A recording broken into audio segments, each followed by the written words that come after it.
So in the very beginning, I would love to say just a couple of words that on the one hand, our company, we operate as an IT company, and that's how we are calling ourselves startup.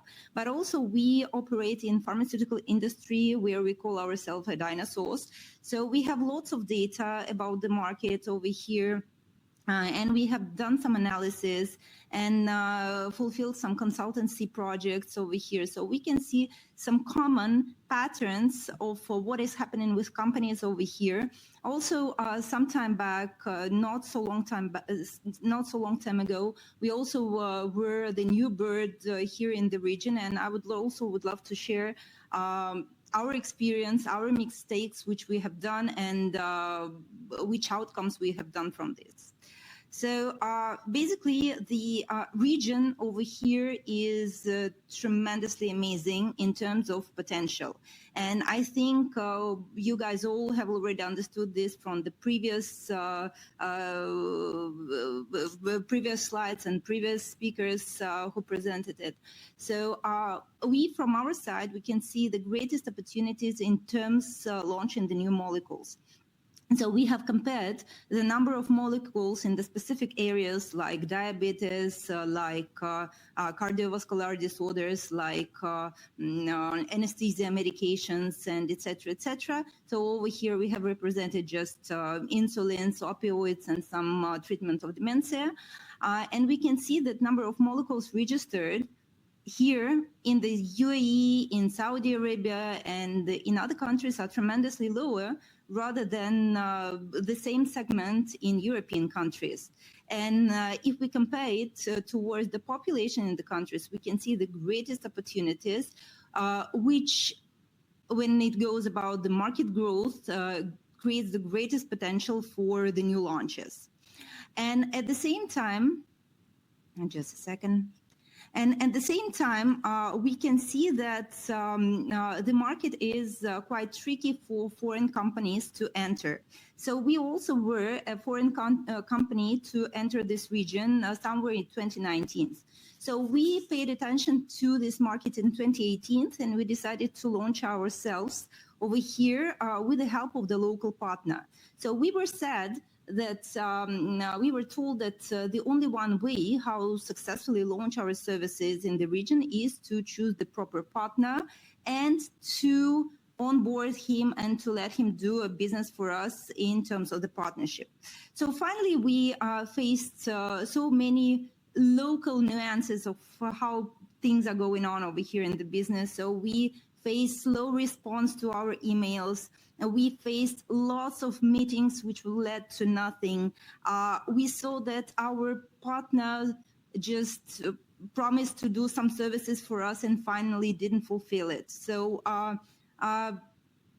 generally, within 10 months, we have spent around $500,000 of US, achieved nothing, and we had an opportunity either to close this segment or to launch our team, to allocate our team over here.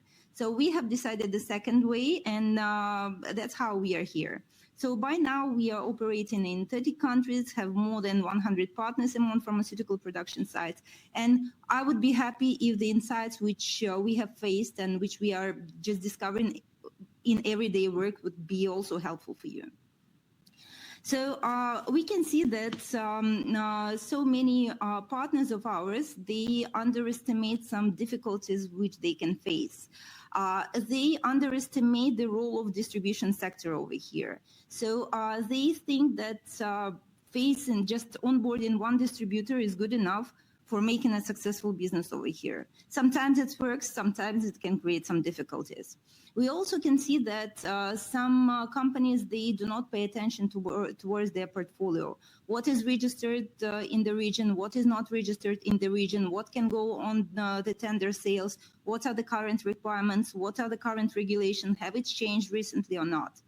So we also work with some non-European manufacturers, and we can see that the differences of their understanding the ECT to dossier and their requirements, sometimes it can be tricky to adopt it to local requirements. This goes about the dossiers, this goes about bioequivalence, so this can be a tricky point. When it goes about European manufacturers, so everything with the registration part goes quite easy, but the tricky thing is everything what goes under pharmacovigilance, and the requirements from well-established European manufacturers is quite different from what local distributors and local partners can offer, fortunately or unfortunately. And some of the companies which we deal with, they face the necessity to establish their own pharmacovigilance system inside of the distribution partner instead of trying to, launch the new one.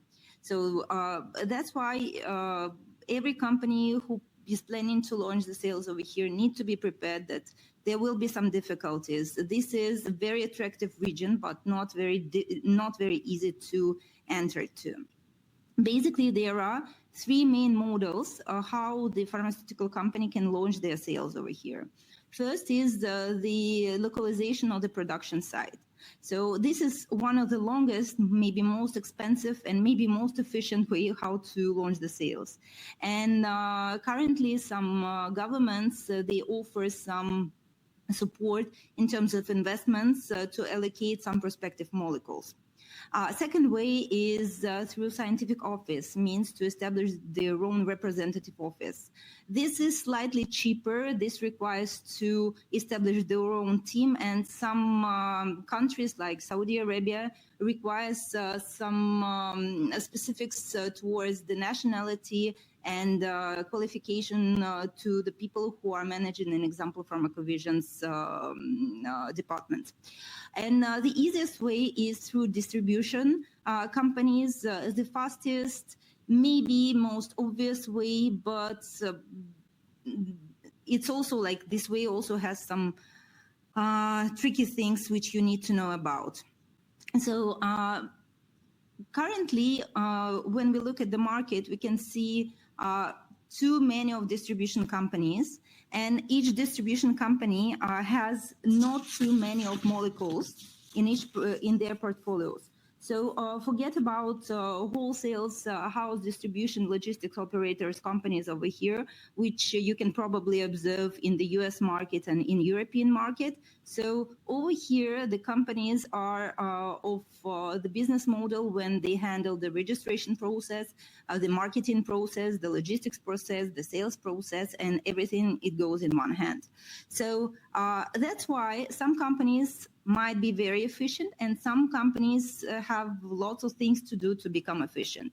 So that's why when we start working with partners and they ask us how to verify the potential distributor, which might be good for them, like I'm advising to ask several questions is the first is to check the logistic capacities, the size of warehouse, the number of fleets, the number of positions which company operates with, as long as to check the size of medical representative team and how this medical representative team is operated, is managed.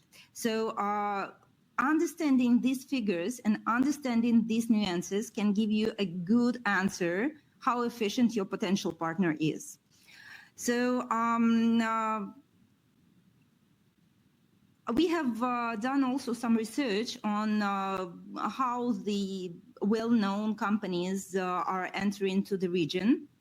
And we can see that companies which choose the way through the scientific office usually have much more molecules registered in the region rather than companies who operate throughout distribution companies only. So this is on the slide, you can see some figures. This is the data of January 2024, so it might have changed by now, but generally the overview of the situation is quite obvious. And when it goes about choosing the market access strategy between going through distribution partner or scientific office, there is always, as everywhere, pros and cons. So distribution partner is the fastest and cheapest way, but at the same time, you will get a huge dependence on this distributor. And like, let's say today, a couple of hours back, we had one of the random calls with our existing client. And he said like, yeah, you know, one of the distributors simply like we can't reach him. What is happening? So this is the situation which can happen. So this is, of course, the disadvantage of the model of working with distributor, that you can't predict these things unless you choose a really good partner. So these partners, I need to say, they do really exist on this market, and we are working with them. But to verify them, it takes time and effort and establish the relationship to make it happen for you. And when it goes about scientific office strategy, it's of course, it's much more expensive. It requires around 1.5 million of US dollars of investments. This is our own estimate. And you need to hire the local team to fulfill all the labor requirements. But at the same time, it gives you the independency to register your own molecules and to work with multiple distribution companies. So, and if one company would not show off today, so you can choose another one tomorrow. So in conclusion, I would love to say that probably it depends on the company needs, how it's better to launch the sales in the region. Maybe I would advise to start with a distribution company to see how attractive this market would be for you, how your portfolio would be welcomed over here. And then as soon as the turnover grows, probably to get some investments for allocating their own team to the region to get the greatest and strong engagement with the GCC region. Thank you.